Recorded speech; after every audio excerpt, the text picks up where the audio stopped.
Hey Sobat Trader, apakah kamu udah bosen entry posisi pakai indikator? Tenang, jangan kemana-mana, karena di video ini gue bakal kasih tahu kamu strategi trading terbaik. Entry cuman pakai price action. Tonton video ini sampai habis, agar kamu bisa kuasai jurus price action sakti ini. Sebelum memutuskan untuk entry posisi, trader pasti bakal cek banget strategi trading yang cocok digunakan. Ada yang mulai entry pas ada pola candle A, tapi juga ada trader yang memilih entry posisi saat garis indikator bersilangan. Nah, strategi trading yang pakai pola-pola candle kayak gitu, biasanya disebut strategi price action. Price action itu metode trading yang mengandalkan pengamatan formasi bar yang terbentuk di kondisi pasar tertentu. Pin bar, Fakey bar, dan inside bar adalah contoh formasi bar yang jadi acuan dalam price action. Di video ini, gue bakal contohin gimana strategi price action yang tepat buat entry posisi, sama parameter yang dipakai buat entry dan exitnya. Contoh 1, GBP USD, Fakey Pin Bar, Setup 18 April 2011.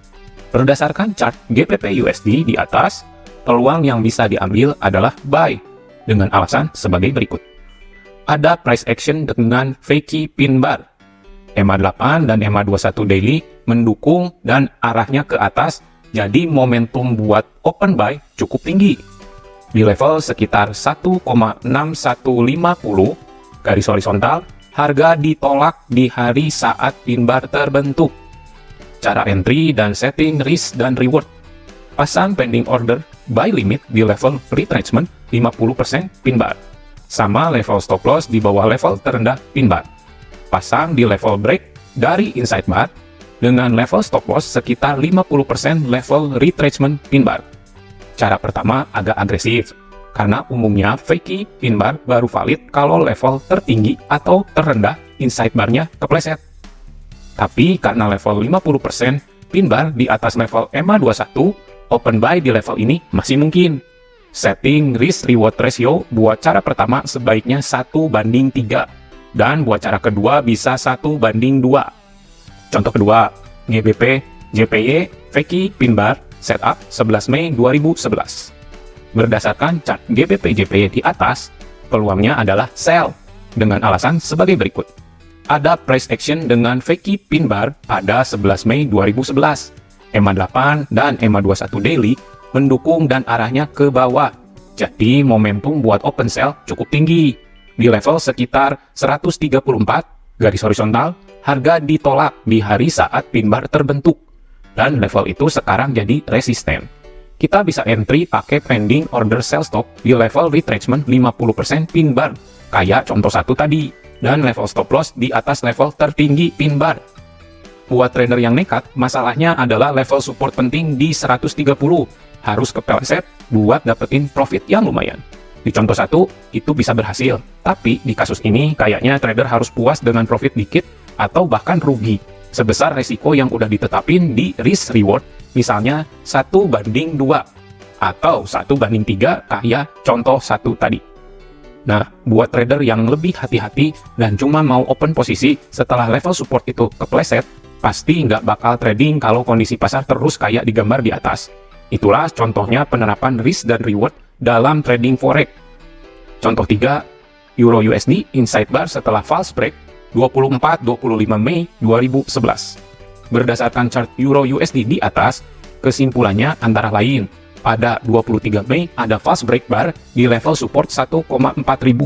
False break itu bar yang nyelonong ke level support, tapi ditutup di sekitar level support, dan bar berikutnya ditutup di level support. Jadi, false break itu bar yang seolah-olah tembus support, tapi sebenarnya palsu. Hari berikutnya ada inside bar yang ditutup di level support. Itu mengisyaratkan sinyal buy setelah tembus level EMA 8 daily. Meskipun berlawanan dengan tren sebelumnya yang bearish, tapi dengan adanya price action dan indikator EMA yang mendukung, indikasi itu cukup valid. Level entry buy ditentukan di atas level tertinggi inside bar, dan level stop loss diset sedikit di bawah level inside bar. Risk reward ratio bisa diset 1:2 atau 1:3. Contoh 4, New Zealand USD, pin bar, inside bar, setup 25 Mei 2011. Berdasarkan chart New Zealand USD di atas, peluangnya adalah buy dengan alasan sebagai berikut. Pada 25 Mei 2011, New Zealand USD bikin inside pin bar di daily chartnya setelah ditolak di level weekly di 0,7750. Ada momentum bullish yang valid setelah kedua moving average EMA 8 dan EMA 21 kepleset, dan itu sinyal yang kuat buat open buy. Level stop loss bisa di-set di bawah level terendah inside bar. Di sisi lain, level take profit atau reward di-set di resisten monthly-nya sekitar level 0,8200. Lihat chart New Zealand USD monthly di bawah. Jadi, risk-reward ratio bisa sekitar 1:2. Contoh 5, GBP USD pin bar setup 3 Mei 2011. Berdasarkan chart GBP USD di atas, kesimpulannya antara lain, pin bar terbentuk pada 3 Mei 2011 dan ditolak di level 1,6300, garis merah, yang jadi level support.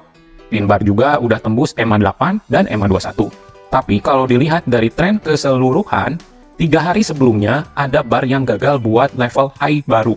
Jadi situasinya bukan uptrend, tapi peralihan dari bullish ke bearish atau dari bullish ke sideways. Buat open posisi cukup beresiko karena faktor pendukungnya lemah banget, atau bisa dibilang pin bar ini kurang valid. Contoh 6, GBP USD pin bar setup 14 Juni 2011. Berdasarkan chart GBP USD di atas, peluangnya adalah sell dengan alasan sebagai berikut. Ada pin bar bearish yang terbentuk pada 14 Juni 2011 di area resisten 1,6500 sampai 1,6450. Dua pin bar bearish sebelumnya yang cukup valid sangat mendukung pin bar ketiga buat open sell dengan key level resisten yang juga valid. Level stop loss bisa di-set sedikit di atas level resisten dan take profit di level supportnya sekitar 1,6200. Jadi bisa ditentuin risk reward ratio paling tidak 1:2. Jadi kalau kamu mau trading dengan akurasi tinggi dan dapetin banyak pip, strategi trading pakai price action ini wajib banget kamu coba, bro. Kamu bisa dapat banyak informasi di chart dengan melihat pola-pola candle yang terbentuk. Mantap kan? Jangan lupa buat komen, like, share, dan subscribe ya. Kalau kamu ada pertanyaan tentang forex, langsung hubungi gue lewat nomor yang ada di deskripsi video ini. Gue siap membantu kamu.